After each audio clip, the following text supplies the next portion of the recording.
I wanted to take a quick second to address the transition of men or women coming home from prison. And one question came to mind was, are there enough resources out here for those transitioning from incarceration, whether it's been a year, 2 years, 5 years, 20 years, 30 years? We know that the incarceration system is proportionately, unfortunately, people of color. What I didn't know was that inside the prison system, Hispanics or Latinos are considered or fall under the category of being Caucasian. Now, please fact check me on that, as they say.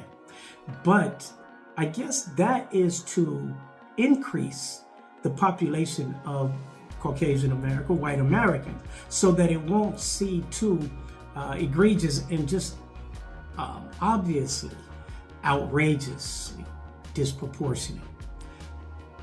So, how do you categorize a group of non-white people inside of a prison system to try and offset or help balance out or leverage a population so that it won't look so racist?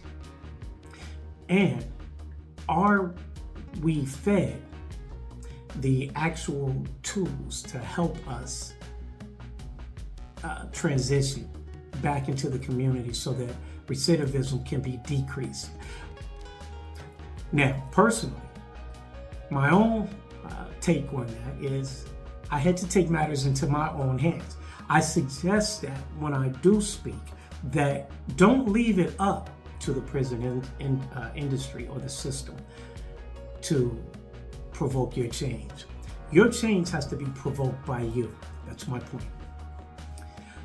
Despite all of the negative that I know about the system, change has to come from within. The accountability of wanting to make that change has to come from within.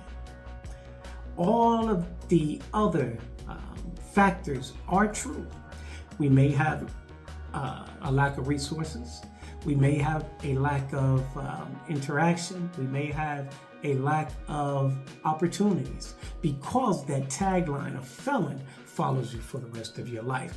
Therefore, you are held that much more accountable to taking responsibility for your plight. So, with Innocence of a Child, one of the cycles that I knew I had to break in there was an introspective of allowing God to go ahead and chisel me, because I couldn't trust it and put my fate in their hands. I had left a lot of great people behind. And so it was up to me to repair that. So Innocence of a Child has a component in it that says, I continued to gaze through the thick cell window bars. The only place I could look was out at the fresh cut grass and trees that were beginning to shed their leaves. I had to accept the fact that I was indeed in prison and that I would be here for a very long time. I disconnected myself from the hypnosis, sat on the rack I used as a ladder to look out of the window, and in one motion, indecisively, opened my Bible to a passage from the book of Job that read, "What I fear the most has come upon me." I meditated on that scripture for quite a while.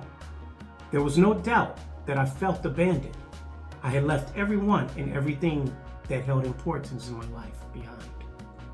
But it was about me now, and others like me, and the choices we make. I get it. So, for my brothers and sisters that are incarcerated or have been incarcerated, ultimately the decision is yours, mine. Even if we don't have enough resources out here, let's make it happen. If we can't find a job, create one.